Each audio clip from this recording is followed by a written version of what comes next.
না আল্লাহ কেন বাঁচে রাখছে আমি জানি না। আল্লাহ আমাকে মায়ের খাওয়ার জন্য বাঁচে রাখছে নাকি আমি তাও জানি না। আমি তো এই বাংলাদেশ ধর্মঘট করে ভুল করতে আমার চেয়ারা নাই।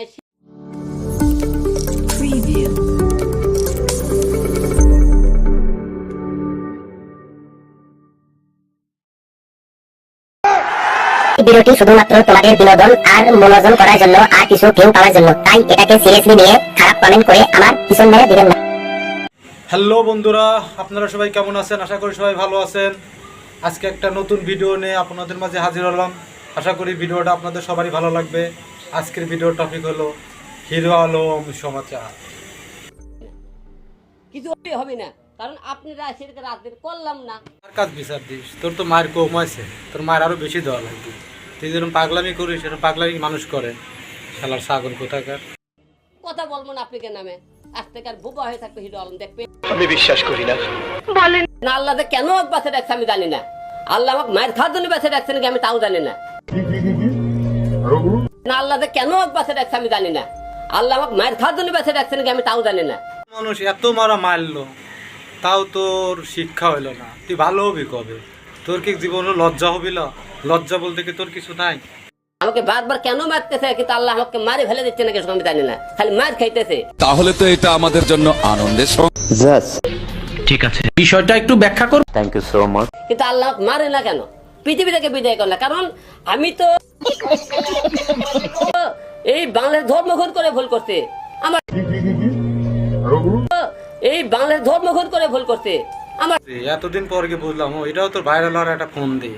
চেহারা নাই, শিক্ষা নাই, দেখতে ভালো না, কুচ্ছেদ, তারপরে কথা বলতে পারে না। আমার কথা আজ পর্যন্ত স্পষ্ট হয় না। অনেকে বলে ও হ্যাঁ, তা আমি কেন রাজনীতি করি? আমার কি যোগ্যতা আছে? কথা কইছিলি তোর এরকম গাড়াইলো। হয়তো একলে একলে কথা বলে আমার কি যোগ্যতা আছে? আমার তো যোগ্যতাই নাই। তাহলে আমাকে না কেন রাজনীতি হবে ভাই? আমি যেহেতু যোগ্যতা ব্যক্তি, সে বাংলাদেশ সরকার দরকার। হিরো আলম, তুই হিরো আলম থাকলেই কি না থাকলেই কি, এতে মানুষের যায় আসে? তোদেরকে আর বাঁচাবো না, কারণ আমাকে তোরা ছয়রেছে দালাল পড়ছে। এখন তোদেরকে আর বাঁচাবো না, কারণ আমাকে তোরা ছয়রেছে দালাল পড়ছে। এখন বেশি আলবাল বকলে না কানের গোড়া একটা থাবড়া মার। তোরা এখন মনে করে এক হিরো আলম, তো বলছে এক হিরো আলম বাংলাদেশে রাজনীতি না করলে কি অন্যায় প্রতিবাদ কিছুই হবে না, কিছু হবে না। কারণ সব যে তোর সাজানো নাটক আমরা ভালোভাবেই জানি, এসব আমাদের বলা লাগবে না। আমরা খুব ভালোভাবেই জানি যে এটাও হিরো আলমের একটা নাটক। আপনারা সেটাকে রাজনীতি করলাম না, কথা বলবো না আপনাকে নামে, আজ থেকে আর বোবা হয়ে থাকবে হিরো আলম। দেখবেন হিরো আলম কোনো বিষয় আর কোনদিন কথা বলে কিনা দেখবেন, তো আপনারা বলবো না। তাহলে তো এটা আমাদের জন্য আনন্দের। আমি তো এই বাংলাদেশ ধর্মঘট করে ভুল করতে আমার চেহারা নাই, মানুষ এত মারা মারলো, তাও তোর শিক্ষা হইলো না। তুই ভালো হবি কবে?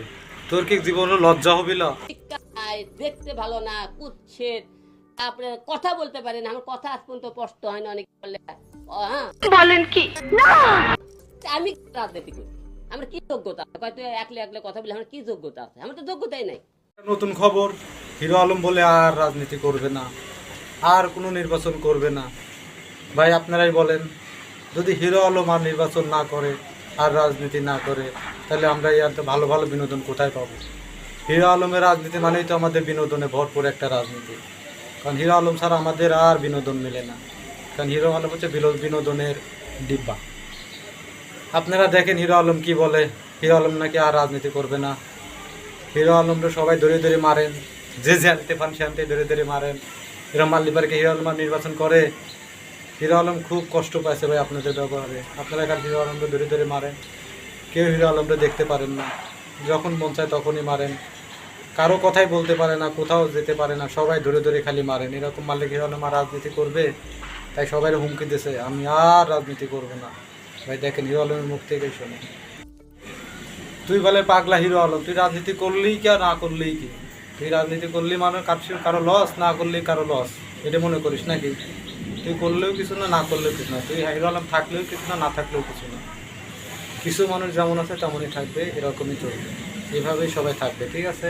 তো গাইস, আজকের ভিডিওটা কেমন হলো? যদি ভালো হয় তো অবশ্যই কমেন্ট করে জানাবেন, আর আমার চ্যানেলটাকে অবশ্যই সাবস্ক্রাইব করবেন, আমার পাশেই থাকবে। আল্লাহ হাফেজ।